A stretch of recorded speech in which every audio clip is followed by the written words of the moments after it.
But it also kind of reminds me of the Q stuff where we would see Hillary Clinton in an interview and someone would zoom in on her leg, on her pantsuit, and be like, see, there's a ankle bracelet there because she's secretly been arrested. And they would talk about Trump really is draining the swamp, but it's all happening in these secret courtrooms, and they're all under a house arrest, but yet they can still make public appearances. It gets really weird, but you have talked about how all this background that we've been discussing and is in your book and is going to go right on to part 2 and part 3. It's like, be careful what you wish for and be careful what you do with this stuff, because we are entering an era where reality is completely unraveling and there's no way to know exactly what's true and what's not. I think maybe the best approach is just to take it all with a grain of salt and just consider yourself an observer in some kind of theater.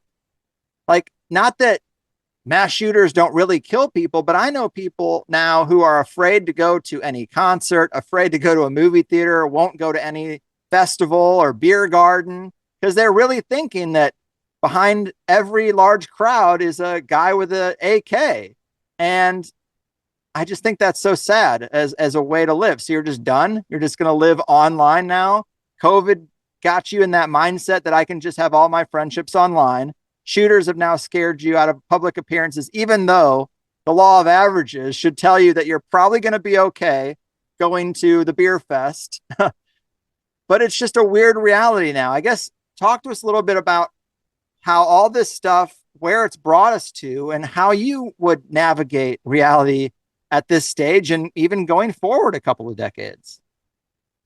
Well, yeah, I mean, it's like, it's just incredible on so many levels because, yeah, you have on the one hand this sort of long game with a lot of the psychological operations that have been conducted for years by people like Lansdale and Aquino. And then conversely, you have a lot of private actors who have been engaged in this, like the Discordians, the Church of the Subgenius, and, Surrealism, the Yippies. I mean, a lot of these other kind of artistic groups. And um it's hard for me to even really get into this stuff because I was a guy who really grew up in this whole culture. I was for years a major fan of Raw and a lot of these different kinds of works, and I would say that some of this stuff has been very valuable to me in helping to develop my personality and so forth. But conversely, much of this material was really meant for specific circles of people who had a certain background where things would mean or take on a certain meaning to them. It wasn't meant for the general public at large.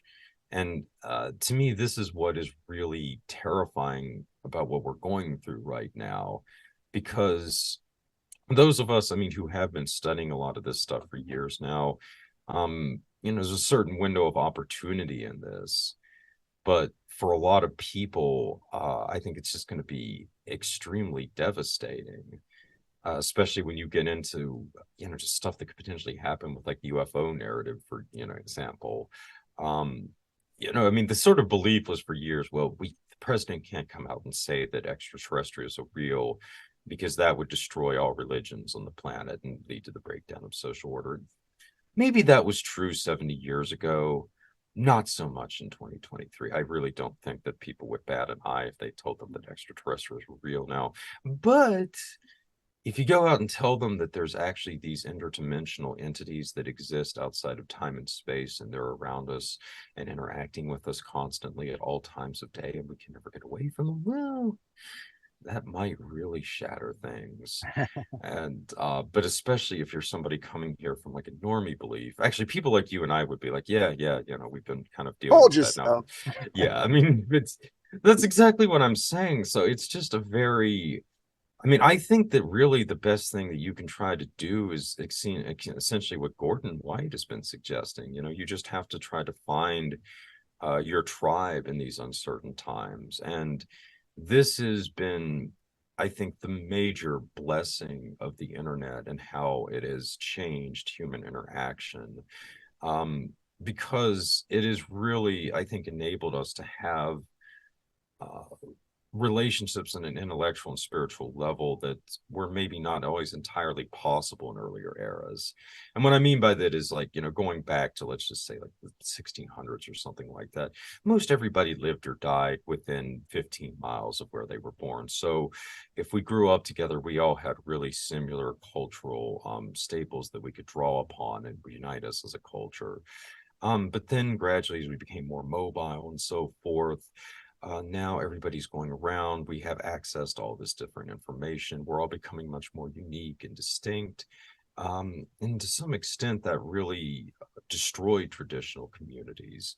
It led to the decline of the church, which, again, is not necessarily a bad thing, but the churches were, in my opinion, very useful sense of community that they brought to people.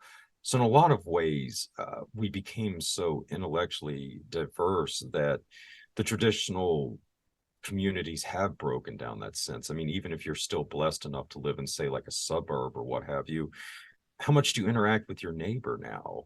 Right. Probably not a lot, and that's because you just don't have a lot in common with him, you know? Yeah, So, very much true. And the people I like most, my relationships with them are digital because ex- they're non-local, but I'm but becoming also, less fulfilled by that digital relationship too. but it's like we're able to go now all over the world and we're able to find, those rare people out there that have all of these same interests as us.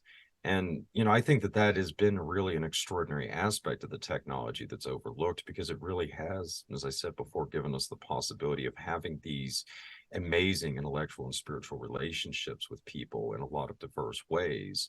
So this is the positive thing, but then you also have all the negativity that comes with the barriers that's been built up with all of this.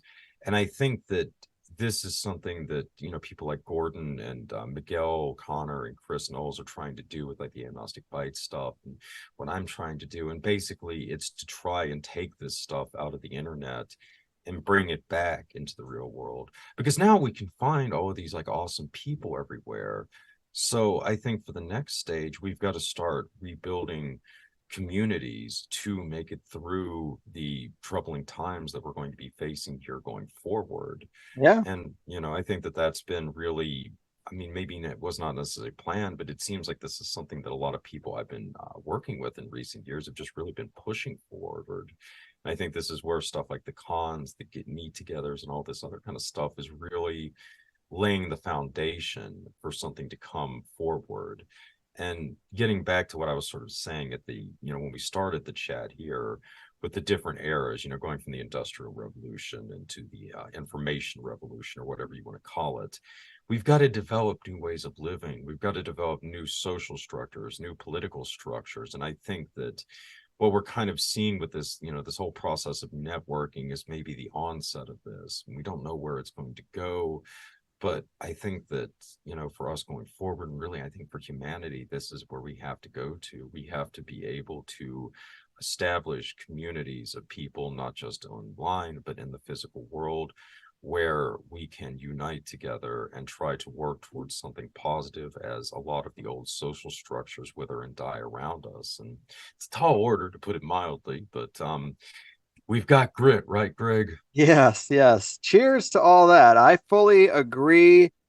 I am just less fulfilled by digital relationships, even though I hold the people in high regard that I maintain contact with. I don't want to be staring into a screen all the time. I don't want my relationships to be just jumping in to share a meme in the DMs and then a thumbs up and then going about the day. And I'm struggling to find a way to really get back to real world interactions. I mean, my barrier of entry for real world local friendships is like really low. Like you don't even really have to be in this stuff. Maybe you like UFC, maybe you like golf, maybe you like Magic the Gathering, maybe you like poker. I have a pretty diverse set of interests as long as it's not mainstream sports. We should be able to find something.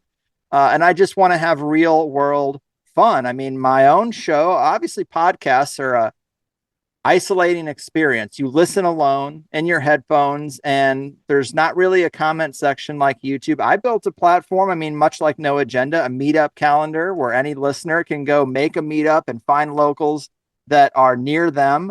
Not to do a big advertisement for the meetup calendar, but it's a great thing that I think people enjoy, the ones who engage with it. It doesn't really work for me because I think you have to separate your work and your personal life and fans and friends and that sort of thing. So I'm a little bitter about the fact that I built a really nice thing that I feel like I can't really use that much, but I can go to other shows, adjacent shows, and go to their calendars and do their events. But yeah, I'm with you. We need to find more ways to bring it into the real world.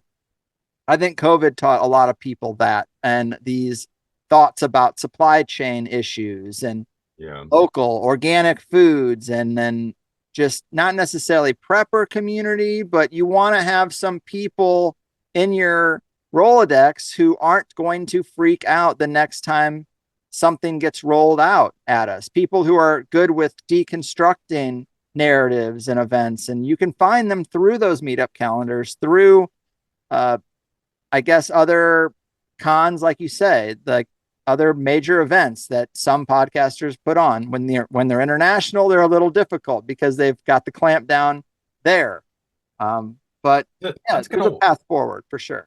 That's why I started traveling. I mean, part of the reason so much because I mean, just more going forward, I've really tried to do these what I think of as like magical mystery tours. I mean, I'll usually Yeah, grab a lot of like listeners and some of my friends and stuff and just go and find weird places and what have you. And oddly enough, I mean, these have been just really amazing experiences for a lot of people. I think partly because when you're doing this with these kinds of people and going to these sort of arcane spots, you do get a lot of amazing synchronicities that come out of this. And to me, at least, I think that's kind of the bigger thing is, you know, you got to remember that the world is still a pretty amazing place and that there is a lot of great stuff out there.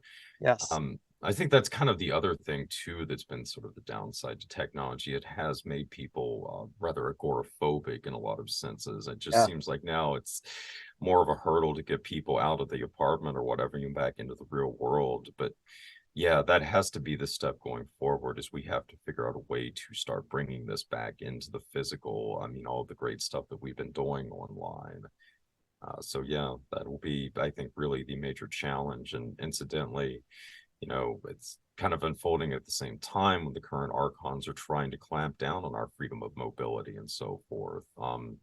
I mean, this, you know, it always kind of wigs me out when I go through the Midwest and you see these super highways that are being set up. I mean, you're not having exits now to a lot of these small towns, which means these communities are just going to wither away and die. I mean, you can't even really get off to just go to like a gas station. They've got like these you know, these like service stops or whatever. You've got like, you know, a Starbucks and like a Chick-fil-A and a gas station all in one, and that's, you know, basically it. yeah. And sometimes they're in the middle median, so you get off into the middle, and you never, Yeah, you no, that's what I'm saying. They're designed like they don't even let you off really at the interstate. You're just getting into like this parking lot that's got all this. So you're not actually getting out into like, you know, a town or something where you can drive around and like look for prices or like a different kind of restaurant. It's like, no, you must have the Star Wars, or excuse right, me, this the 48 Starbucks. Bucks. Yeah, yeah, yeah. You must have the Starbucks so you can go in and have this horrendous experience at Starbucks. Yeah, That's where you get into like whether there's a an occult conspiracy to this, because I keep thinking that Starbucks are like designed to be the most miserable experiences imaginable when you go to one.